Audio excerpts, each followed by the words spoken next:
ಕರ್ನಾಟಕದಲ್ಲಿ ಕನ್ನಡದ ಅನಿವಾರ್ಯತೆಯನ್ನು ನಿರ್ಮಾಣ ಮಾಡಬೇಕು.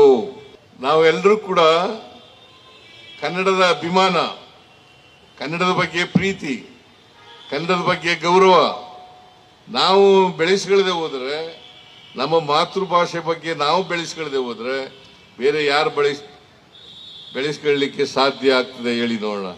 ಅದಕ್ಕೆ ಒಂದು ಮಾಡಬೇಕು ನೀವು, ಏನಪ್ಪಾ ಅಂತಂದ್ರೆ ಒಂದು ಕನ್ನಡವನ್ನ ಕಲೀಲೇಬೇಕಾದಂತ ಅನಿವಾರ್ಯತೆಯನ್ನ ನಿರ್ಮಾಣ ಮಾಡಬೇಕು. ನಾವು ಕರ್ನಾಟಕದಲ್ಲಿ ಇರಬೇಕು, ಬಾಳ್ಬೇಕು, ಬದುಕಬೇಕು ಅನ್ನೋದಾದ್ರೆ ನೀವು ಕನ್ನಡ ಕಲೀಲೇಬೇಕಾಗ್ತದೆ. ಅದಕ್ಕೆ ಏನ್ ಮಾಡಬೇಕು ನೀವು? ಒಂದು ಸರಳವಾದಂತ ವಿಧಾನ ಏನಪ್ಪಾ ಅಂತಂದ್ರೆ ನಿಮಗೆ ಯಾವ ಭಾಷೆನಲ್ಲೇ ಮಾತಾಡಿಸ್ಲಿ, ಹಿಂದಿನಲ್ಲಿ ಮಾತಾಡಿಸ್ಲಿ, ತೆಲುಗಿನಲ್ಲಿ ಮಾತಾಡಿಸ್ಲಿ, ತಮಿಳಿನಲ್ಲಿ ಮಾತಾಡ್ಲಿ, ಮಲಯಾಳಂನಲ್ಲಿ ಮಾತಾಡ್ಲಿ, ಯಾವುದೇ ಭಾಷೆಯಲ್ಲಿ ಮಾತಾಡಿದ್ರು ಕೂಡ ನೀವು ಕನ್ನಡದಲ್ಲೇ ಉತ್ತರ ಕೊಡಿ. ತಮಿಳುನಾಡಿಗೆ ಹೋದ್ರೆ ಯಾವ ಭಾಷೆಯಲ್ಲಿ ಉತ್ತರ ಕೊಡ್ತಾರೆ, ಕೇರಳಕ್ಕೆ ಹೋದ್ರೆ ಯಾವ ಭಾಷೆಯಲ್ಲಿ ಉತ್ತರ ಕೊಡ್ತಾರೆ, ಮಲಯಾಳಂನಲ್ಲಿ ಕೊಡ್ತಾರೆ. ಉತ್ತರ ಪ್ರದೇಶಕ್ಕೆ ಹೋದ್ರೆ ಯಾವ ಭಾಷೆಯಲ್ಲಿ ಉತ್ತರ ಕೊಡ್ತಾರೆ, ಬಿಹಾರ್ಗೆ ಹೋದ್ರೆ ಯಾವ ಭಾಷೆಯಲ್ಲಿ ಉತ್ತರ ಕೊಡ್ತಾರೆ.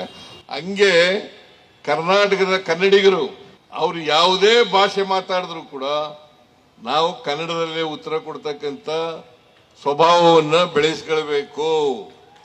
ಇದು ಬೆಳೆಸ್ಕೊಂಡ್ರೆ ಕನ್ನಡದ ಅನಿವಾರ್ಯತೆ ಕರ್ನಾಟಕದಲ್ಲಿ ನಿರ್ಮಾಣ ಆಗ್ತದೆ.